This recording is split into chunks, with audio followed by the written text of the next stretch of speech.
Assalamualaikum warahmatullahi wabarakatuh. Perkenalkan, nama saya Aldi Zainul Fikran, NPM 18640133. Saya mahasiswa dari Universitas Islam Kalimantan Muhammad Arsyad Al-Banjari, program studi teknik sipil. Di sini saya akan menjelaskan sistem pengairan pasang surut. Sistem pengairan pasang surut pada irigasi.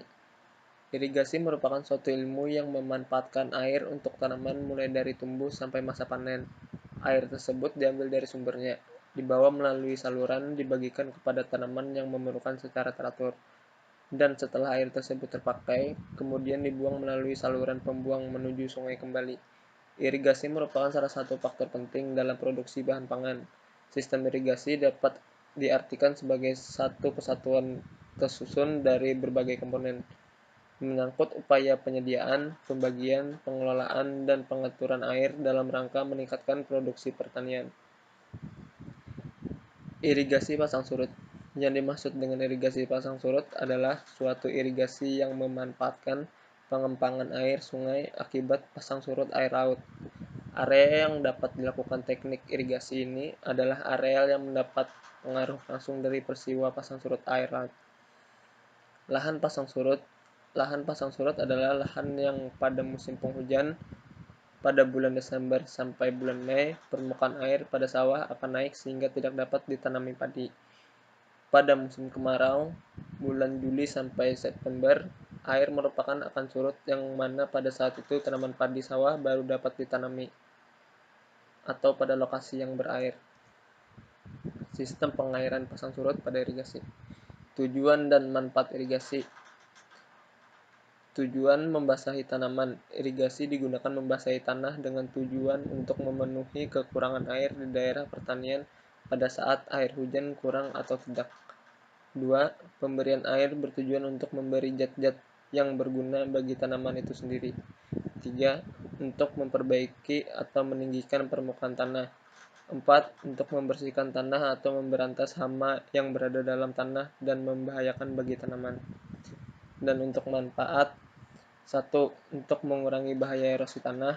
2. Untuk menyediakan jaminan panen pada saat musim kemarau pendek. 3. Penyediaan cairan yang diperlukan dalam pertumbuhan tanaman. Klasifikasi jaringan irigasi. Jenis-jenis jaringan irigasi. 1. Jaringan irigasi sederhana. Prasarana yang ada seperti bangunan pengatur debit atau pembagi sama sekali tidak ada. Hal ini terjadi karena sumber air sangat berlimpah sehingga hampir sama sekali tidak diperlukan rekayasa irigasi. 2. Jaringan irigasi semi teknis. Tidak banyak perbedaan dengan jaringan sederhana, kecuali bangunan-bangunan irigasi mulai digunakan pada jaringan ini.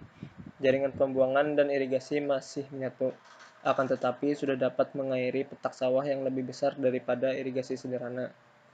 3. Jaringan irigasi teknis. Jaringan ini jauh lebih maju daripada dua jaringan lainnya. Dalam hal rekayasa irigasi, bangunan air banyak digunakan pada jaringan ini.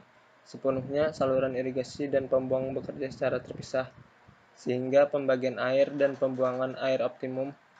Selain itu, ada petak tersier yang menjadi ciri khas jaringan teknik.